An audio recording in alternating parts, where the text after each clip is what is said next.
Jerusalén vivía un momento único en la historia.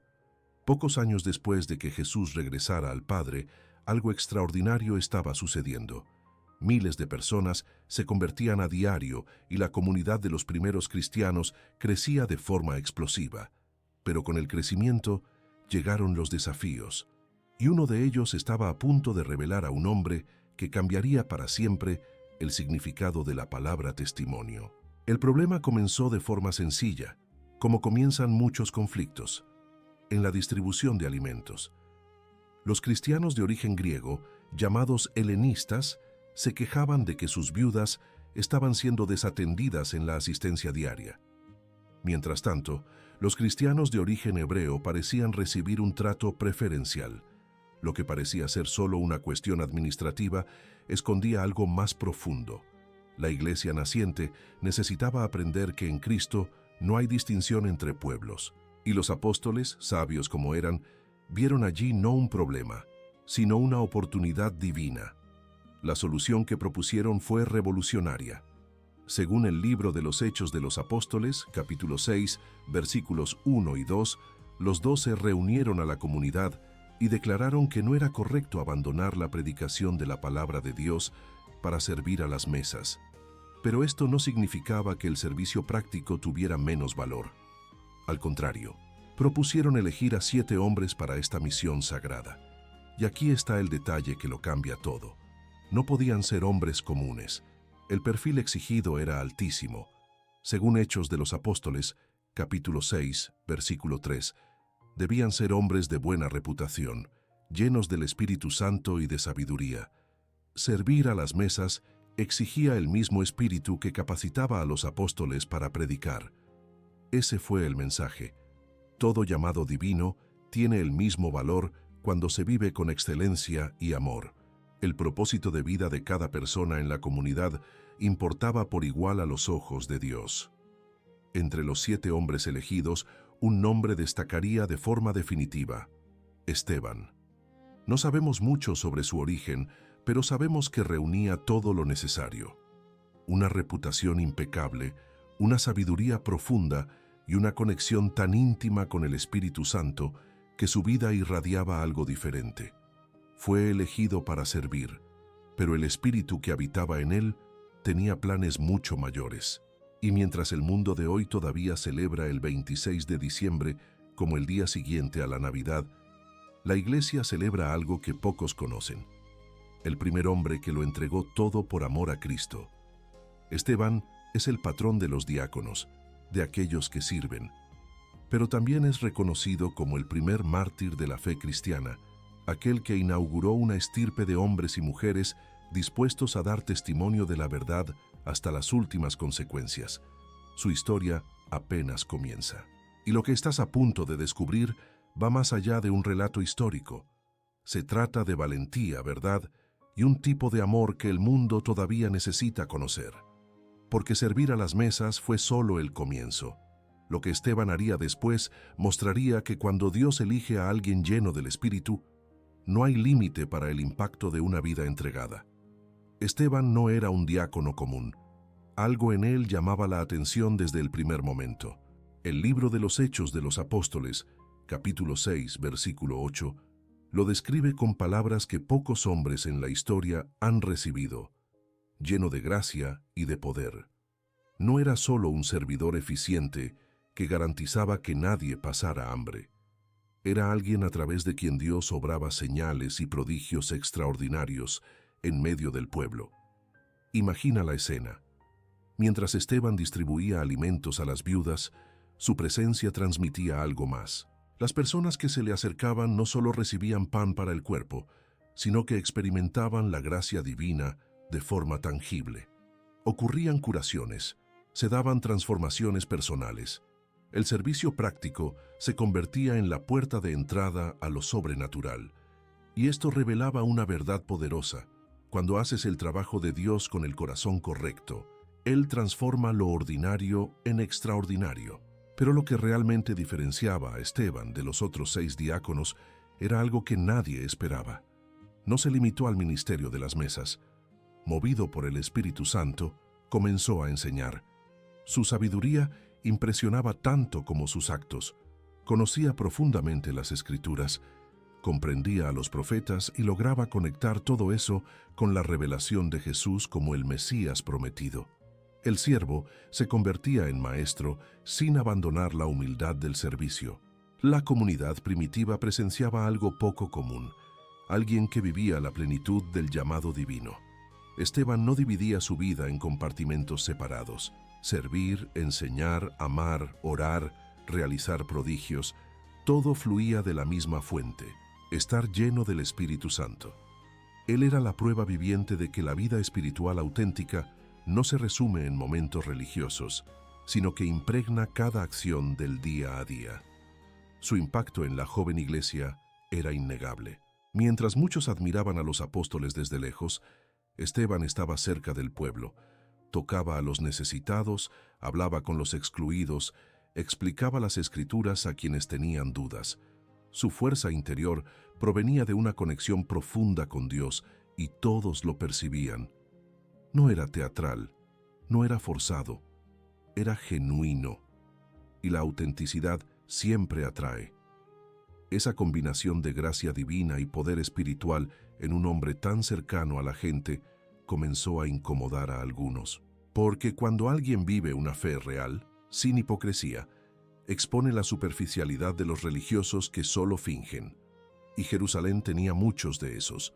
Esteban estaba a punto de descubrir que la luz intensa molesta a quienes prefieren vivir en las sombras.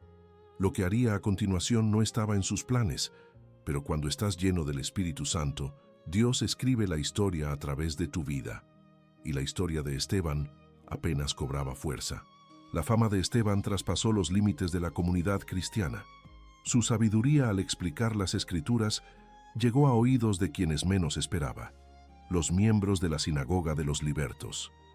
Eran judíos que habían sido esclavos en tierras extranjeras, habían conquistado su libertad y ahora vivían en Jerusalén con un celo religioso fervoroso. Para ellos, defender la tradición era una cuestión de honor. Y aquel diácono cristiano estaba diciendo cosas que no podían aceptar. Los debates comenzaron en las sinagogas, lugares donde la discusión teológica era habitual. Pero lo que debería haber sido un intercambio de ideas se transformó en algo mucho mayor. Según Hechos de los Apóstoles, capítulo 6, versículo 9, hombres de Cirene, Alejandría, Cilicia y Asia se levantaron para debatir con Esteban. Eran estudiosos respetados, profundos conocedores de la ley de Moisés. Llegaron confiados en que callarían a aquel cristiano audaz. El resultado fue inesperado. Hechos de los Apóstoles, capítulo 6, versículo 10, lo registra con claridad.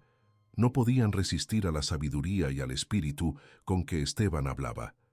No era arrogancia por su parte, era la verdad expuesta con claridad. Mostraba, a través de los mismos profetas que ellos tanto veneraban, cómo Jesús cumplía cada promesa mesiánica. La lógica era irrefutable, la argumentación impecable, y esto generaba algo peligroso: conversión en algunos, odio en otros.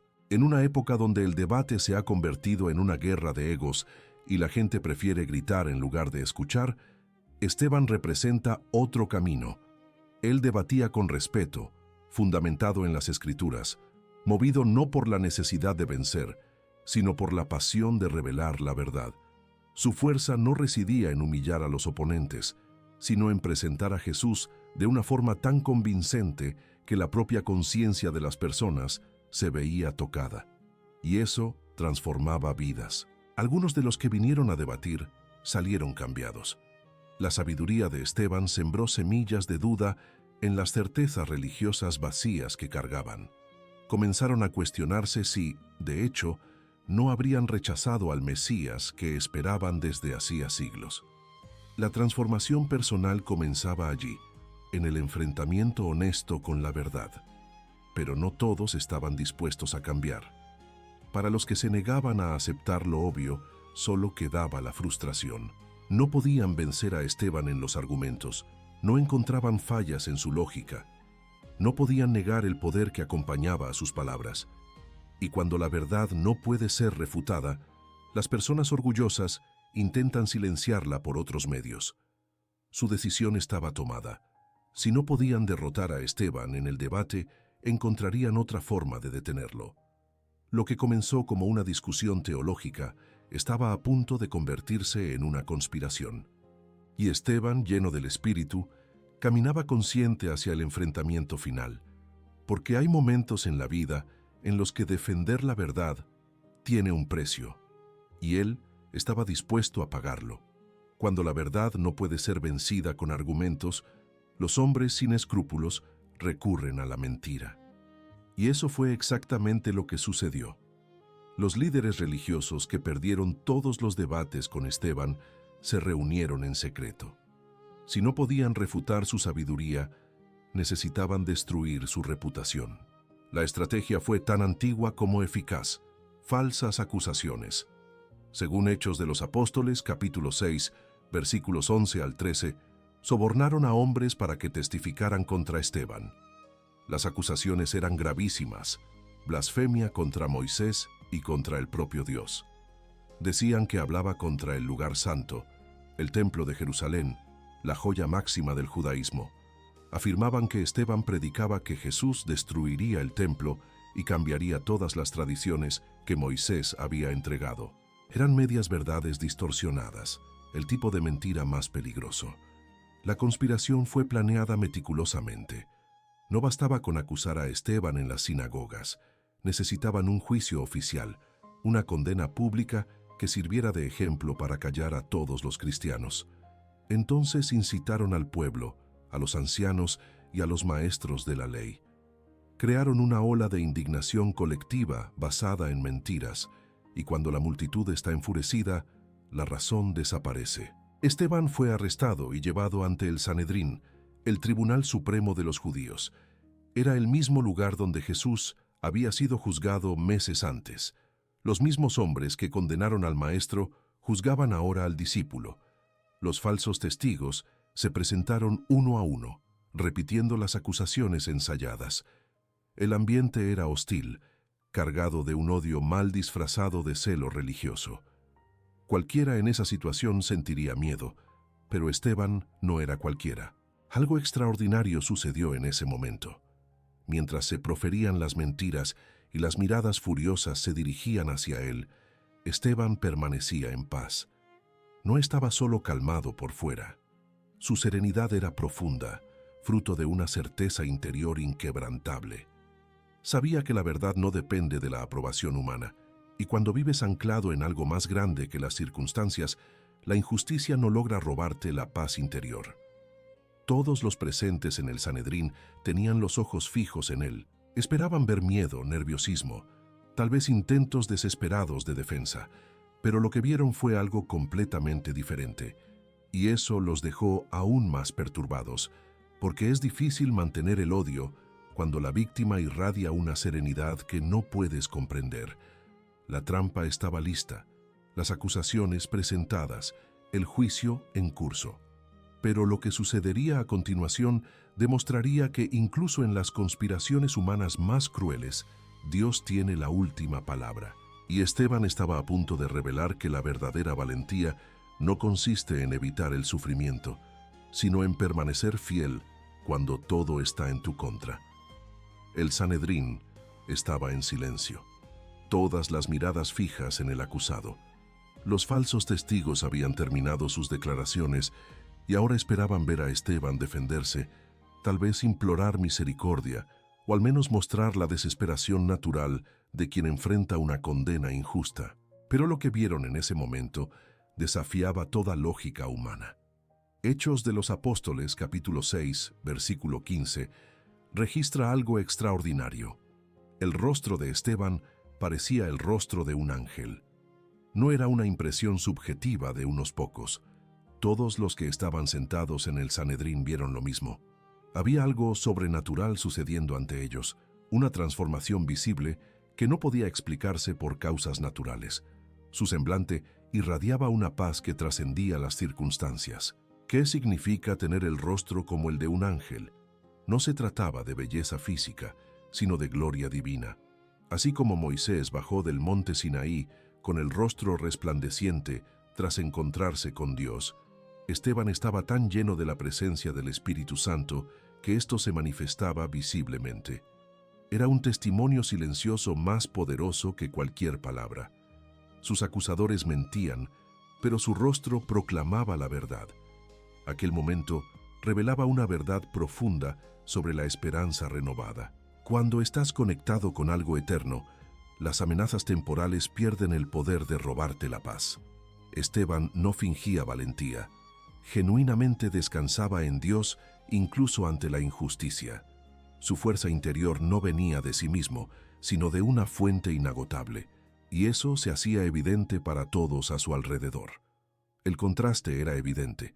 Allí estaba un hombre acusado de blasfemia, rodeado de autoridades religiosas furiosas ante un juicio que seguramente terminaría mal.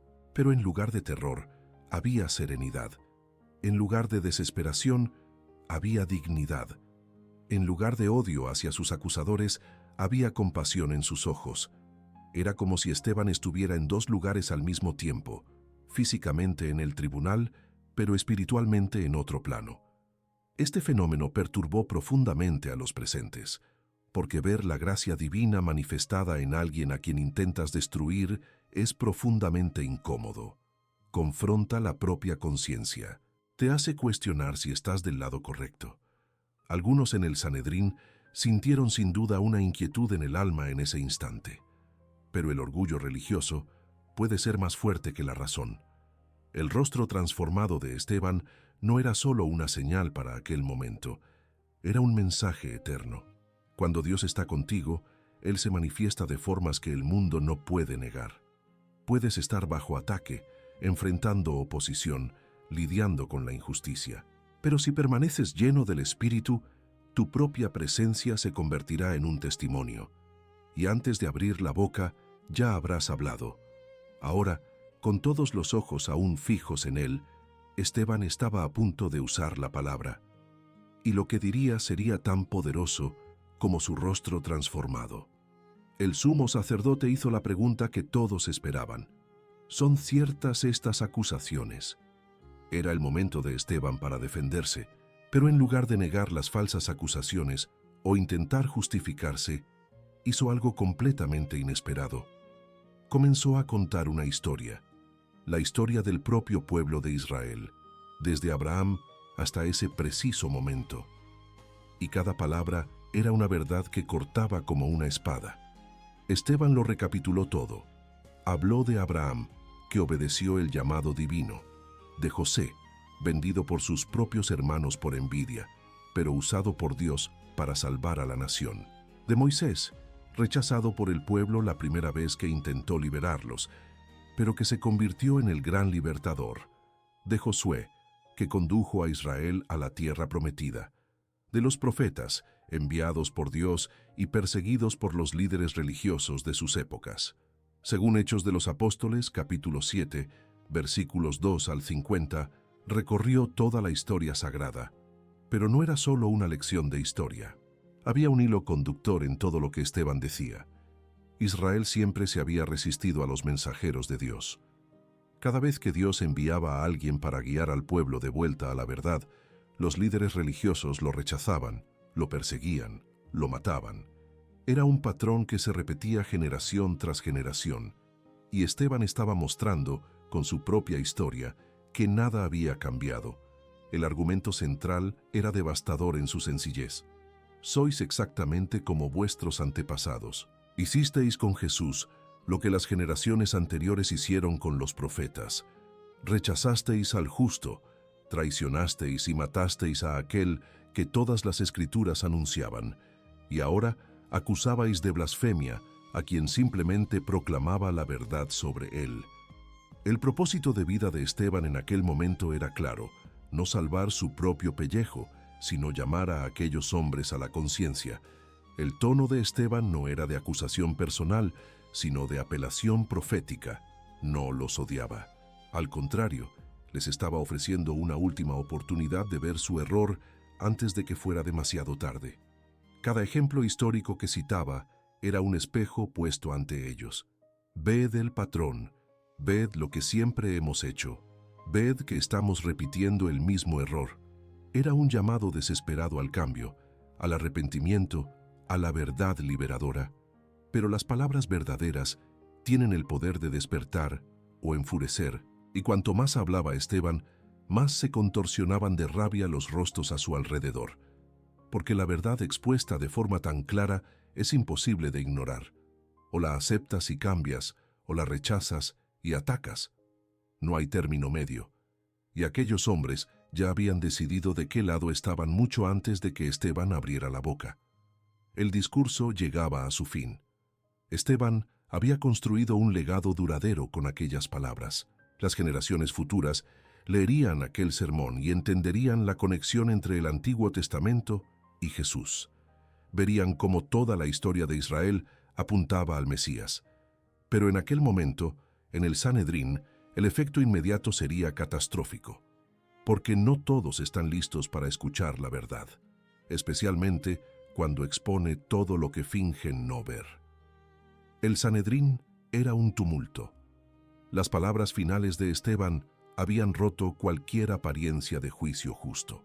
Los llamó hombres de dura cerviz, incircuncisos de corazón y de oídos, que siempre resistían al Espíritu Santo. La verdad había sido dicha sin filtros, y la reacción fue de furia descontrolada. Gritaban contra él, crujían los dientes de odio, pero mientras el caos estallaba a su alrededor, algo extraordinario le sucedía a Esteban. Hechos de los Apóstoles, capítulo 7, versículo 55, registra el momento místico. Lleno del Espíritu Santo, Esteban fijó sus ojos en el cielo. Mientras todos a su alrededor perdían el control, él estaba absolutamente concentrado. No miraba a sus acusadores, no veía las amenazas, no oía los gritos. Sus ojos estaban fijos en otra dimensión, y allí vio algo que lo cambiaría todo. «Veo los cielos abiertos», declaró en medio del caos, «y al Hijo del Hombre de pie a la derecha de Dios». Según Hechos de los Apóstoles, capítulo 7, versículo 56, Esteban tuvo una revelación divina en el momento más crítico de su vida. No era una visión simbólica o una experiencia subjetiva, era real.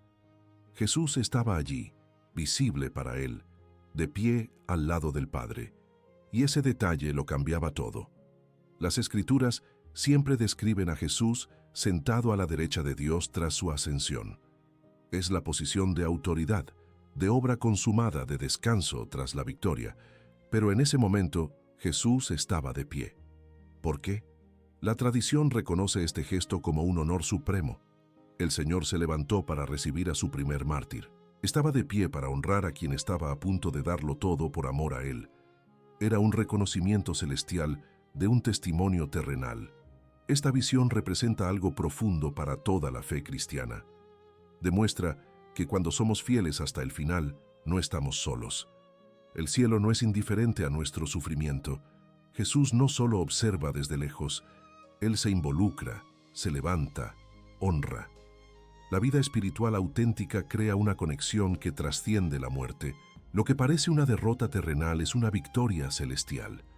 Lo que parece el fin es solo el paso a la gloria. Esteban ya no estaba limitado por la visión humana. Mientras sus ojos físicos solo veían acusadores enfurecidos y un tribunal injusto, sus ojos espirituales contemplaban la realidad suprema. Veía a Jesús glorificado, veía los cielos abiertos, veía el destino final que le esperaba. Y esta revelación divina le dio una fuerza que ningún ser humano posee por sí mismo, que era la gracia divina manifestada en el momento de mayor necesidad.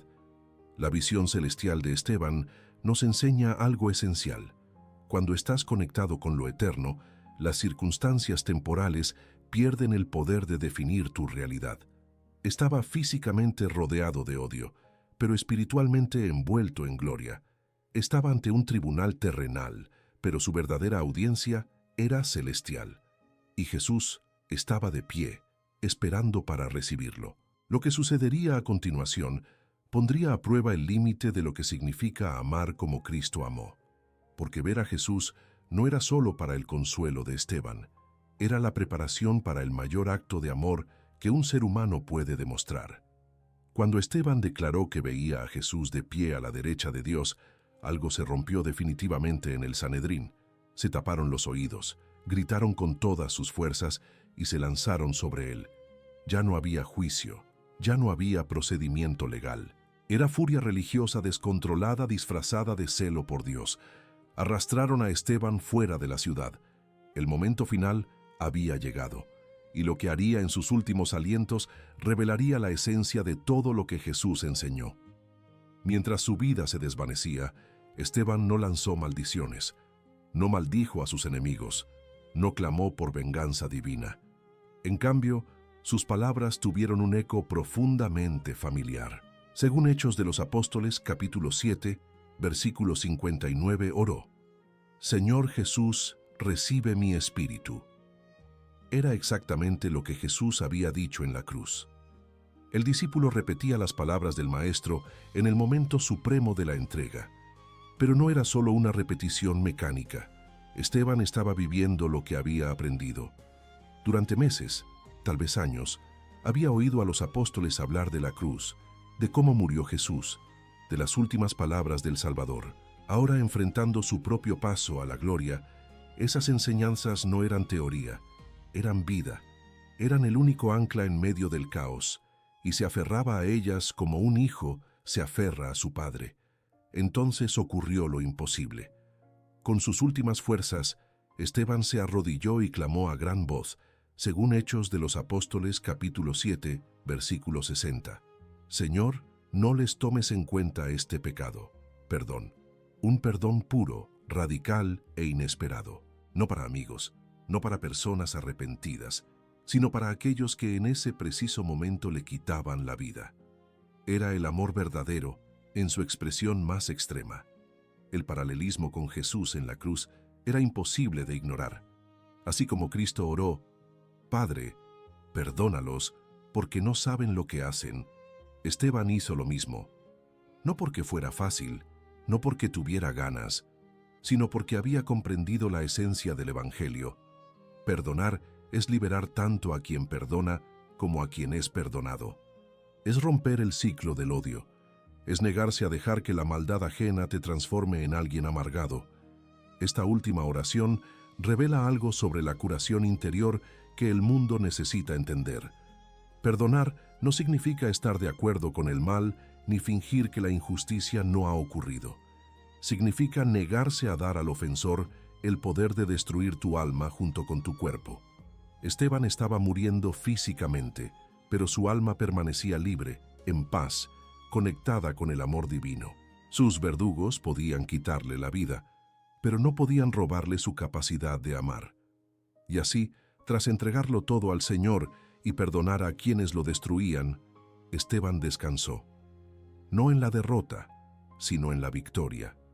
No en la desesperación, sino en la paz. Su viaje terrenal terminaba, pero su testimonio apenas comenzaba a resonar en la historia.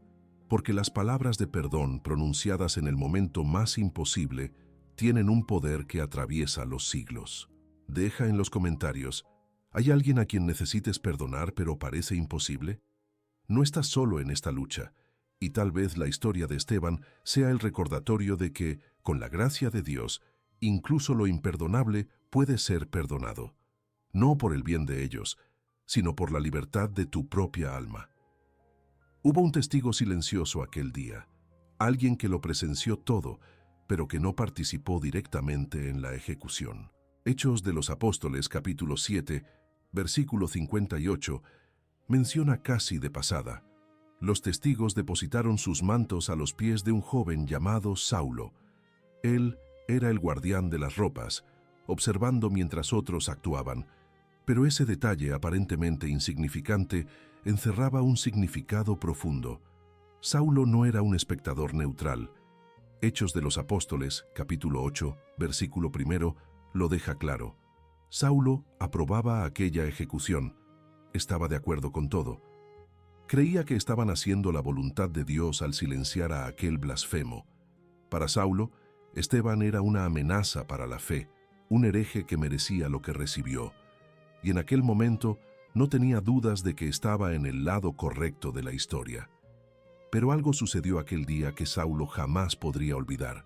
Vio el rostro de Esteban, sereno como el de un ángel. Oyó sus palabras de perdón imposible. Presenció una paz que desafiaba toda lógica. Y aunque su mente lo rechazaba todo como un engaño, algo en su interior lo registró. Se plantó una semilla en suelo duro, esperando el momento adecuado para germinar. La ironía divina fue espectacular. El joven a cuyos pies se depositaron los mantos se convertiría en pocos años en el mayor apóstol de la historia cristiana. Saulo, que perseguía a la iglesia con celo fanático, se transformaría en Pablo, que la edificaría con amor incansable. Y muchos creen que el recuerdo de Esteban fue parte crucial de esa transformación personal imposible. ¿Cómo puede alguien tan radical contra Cristo convertirse en el mayor defensor de la fe? Esteban no vio la conversión de Saulo. Murió sin saber que su testimonio supremo estaba sembrando el mayor cambio de vida en la historia de la iglesia. Pero así es exactamente como trabaja Dios. Vives fielmente, amas radicalmente, perdonas lo imposible y nunca sabes quién está mirando. Nunca sabes qué vida está siendo tocada. Nunca sabes qué futuro se está forjando a través de tu presente. La ejecución de Esteban marcó también el inicio de algo terrible. Según Hechos de los Apóstoles, capítulo 8, versículo 1, aquel día comenzó una gran persecución contra la iglesia en Jerusalén, y Saulo estaba en primera línea, invadiendo casas, arrastrando a hombres y mujeres a la cárcel. La sangre del primer mártir parecía haber desencadenado una cacería brutal. Pero incluso eso formaría parte del plan divino, porque la persecución dispersó a los cristianos más allá de Jerusalén, y allí donde huían, llevaban el Evangelio. El intento de destruir a la iglesia acabó multiplicándola, y Saulo, el perseguidor, se convertiría en Pablo, el misionero. Todo empezó con un testigo silencioso a cuyos pies se depositaron unos mantos, observando a un hombre perdonar mientras moría. Esteban plantó una semilla, Dios la regó, y la cosecha sería mayor de lo que nadie pudiera imaginar. Porque cuando vives y mueres por Cristo, nunca sabes a quién puede alcanzar lo imposible. La iglesia celebra a San Esteban el 26 de diciembre, exactamente un día después de Navidad. No es casualidad, es teología en forma de calendario. Mientras el mundo sigue inmerso en las festividades del nacimiento de Cristo, la iglesia señala ya el coste de seguir a aquel que nació en Belén. Jesús vino al mundo, y Esteban fue el primero en dar su vida por él. Es un recordatorio de que el Evangelio no es solo celebración, sino compromiso. El simbolismo es profundo. Cristo nace para salvar a la humanidad, y al día siguiente recordamos a quien primero lo dio todo por esa salvación. Esteban inaugura una línea ininterrumpida de mártires que recorre 2000 años de historia. Él marcó el estándar. Testimonio auténtico, más perdón radical. No basta con morir por la verdad si mueres con odio en el corazón. El legado duradero de Esteban no reside solo en su valentía, sino en la forma en que amó hasta su último suspiro. Su historia nos desafía de formas muy prácticas. ¿Cuántas veces queremos defender la verdad, pero nos falta la gracia para hacerlo con amor? ¿Cuántas veces tenemos razón en las palabras, pero nos equivocamos en el tono? Esteban demuestra que es posible ser absolutamente firme en la verdad y absolutamente amoroso con las personas al mismo tiempo. Esa es la inspiración que deja para cada uno de nosotros. El ejemplo de vida de Esteban también nos confronta con preguntas incómodas. ¿Estamos dispuestos a vivir nuestra fe incluso cuando cuesta cara? ¿Podemos perdonar a quienes nos hieren profundamente? ¿Tenemos el valor de decir la verdad cuando todos a nuestro alrededor prefieren el silencio cómodo? No son cuestiones teóricas. Son decisiones que afrontamos cada día a menor escala, pero igual de importantes. Hay también un mensaje de esperanza transformadora en la historia de Esteban. Si Saulo pudo cambiar, cualquiera puede. Esa persona de tu familia que parece imposible de alcanzar por el Evangelio, ese amigo que se burla de la fe, ese conocido que persigue a los cristianos en las redes sociales, ninguno de ellos está fuera del alcance de Dios. Esteban nunca vio la conversión de Saulo, pero su testimonio fue parte crucial de ella. Su impacto duradero también puede ser mayor de lo que imaginas. El llamado que nos hace la vida de Esteban es claro. Vive con la misma convicción y ama con la misma gracia. No elijas una u otra. Las dos juntas crean un testimonio que el mundo no puede ignorar. Llénate del Espíritu Santo como Él lo hizo. Defiende la verdad como Él la defendió. Y perdona como Él perdonó, incluso cuando parezca imposible. Cuéntanos, ¿quién en tu vida necesita conocer esta historia? Etiqueta a esa persona en los comentarios, porque tal vez la historia de Esteban sea exactamente lo que alguien necesita escuchar hoy. Tal vez sea el recordatorio de que el testimonio auténtico no consiste en ser perfecto, sino en ser fiel. No se trata de no caer nunca, sino de amar hasta el final. El primer mártir nos enseñó que el amor siempre vence, incluso cuando parece que ha perdido. Especialmente cuando parece que ha perdido.